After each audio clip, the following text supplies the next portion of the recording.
തമിഴ്നാട്ടിലും ആന്ധ്രയിലും ഡിത്വ ചുഴലിക്കാറ്റ് കനത്ത മഴയാണ് നൽകിയത്. കേരളത്തിലോ തണുപ്പും. ഡിസംബർ തുടങ്ങുന്നതേയുള്ളൂ. പക്ഷേ കേരളം ഇപ്പോൾ തണുത്തു വിറയ്ക്കുകയാണ്. അതിന് കാരണം ഡിത്വയുടെ സ്വാധീനമാണെന്നാണ് വിദഗ്ധർ പറയുന്നത്.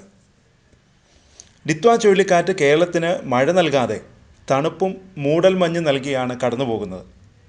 കഴിഞ്ഞ 2 ദിവസമായി സംസ്ഥാനത്ത് പകലും രാത്രിയും താപനില കുറഞ്ഞ് തണുത്ത അന്തരീക്ഷമാണ്. സംസ്ഥാനത്തിലുടനീളം മൂടിക്കെട്ടിയ അന്തരീക്ഷമാണ്. മേഘാവൃതമാണ്, പക്ഷേ കാര്യമായ മഴ പെയ്യുന്നുമില്ല. തണുത്ത കാലാവസ്ഥയ്ക്ക് പിന്നിൽ പ്രധാനമായും 2 കാരണങ്ങളാണ് വിദഗ്ധർ ചൂണ്ടിക്കാട്ടുന്നത്. ഒന്ന്, സൂര്യപ്രകാശം തടസ്സപ്പെടുന്നതാണ്.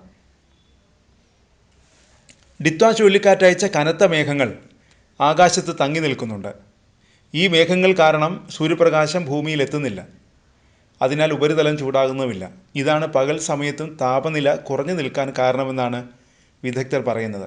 മറ്റൊരു കാരണം ചുഴലിക്കാറ്റുകളും ന്യൂനമർദ്ദങ്ങളും അന്തരീക്ഷത്തിലെ ഉയർന്ന പാളികളിലുള്ള തണുത്ത വായുവിനെ ഭൂമിയോട് ചേർന്ന താഴ്ന്ന പാളിയിലേക്ക് കൊണ്ടുവന്ന് താപനില പെട്ടെന്ന് കുറയ്ക്കുന്നതാണ്. ഒരാഴ്ചയായി കേരളത്തിൽ കൊടും തണുപ്പാണ് അനുഭവപ്പെടുന്നത്. സാധാരണ ഡിസംബർ മധ്യത്തോടെയാണ് ഇത്രയും തണുപ്പിൻ്റെ പിടിയിൽ കേരളം അമരുന്നത്. കഴിഞ്ഞ ദിവസം മരം കോച്ചുന്ന തണുപ്പാണ് അനുഭവപ്പെട്ടത്. മാത്രമല്ല പകൽ താപനിലയും വളരെ കുറവാണ്. തലസ്ഥാന ജില്ലയിൽ സാധാരണയേക്കാൾ 4 മുതൽ 8 ഡിഗ്രി വരെ കുറഞ്ഞ താപനിലയാണ് അനുഭവപ്പെട്ടതെന്നാണ് കാലാവസ്ഥാ കേന്ദ്രം പറയുന്നത്.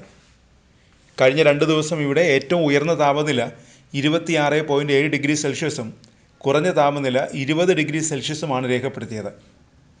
സാധാരണ ഉയർന്ന ചൂട് അനുഭവപ്പെടുന്ന കൊല്ലം ജില്ലയിലെ പുനലൂർ പോലും തണുപ്പാണ് അനുഭവപ്പെട്ടത്. താപനില 7 ഡിഗ്രിയോളം ഇവിടെ കുറയുകയും ചെയ്തിട്ടുണ്ട്. ഡിത്വ ചുഴലിക്കാറ്റിൻ്റെ സ്വാധീനത്തിൽ തമിഴ്നാട്ടിലെ തീരജില്ലകളിൽ കനത്ത മഴയാണ് പെയ്യുന്നത്. കഴിഞ്ഞ ദിവസം 2 ജില്ലകളിൽ റെഡ് അലേർട്ടും ചെന്നൈ അടക്കം 7 ജില്ലകളിൽ ഓറഞ്ച് അലേർട്ടും പ്രഖ്യാപിച്ചിരുന്നു. മോശം കാലാവസ്ഥയെ തുടർന്ന് ചെന്നൈയിൽ നിന്നുള്ള 47 വിമാന സർവീസുകളാണ് റദ്ദാക്കിയത്. നാഗപട്ടണം, മയിലാടുതുറൈ പ്രദേശങ്ങളിൽ വ്യാപക കൃഷിനാശമുണ്ടായി. തൂത്തുക്കുടി വിമാനത്താവളത്തിൻ്റെ റൺവേയിൽ വെള്ളം കയറി. ആന്ധ്രാപ്രദേശ്, പുതുച്ചേരി എന്നിവിടങ്ങളിലും അതിതീവ്ര മഴയ്ക്ക് സാധ്യതയുണ്ടെന്ന് ഇന്ത്യൻ കാലാവസ്ഥാ വകുപ്പ് മുന്നറിയിപ്പ് നൽകിയിരുന്നു.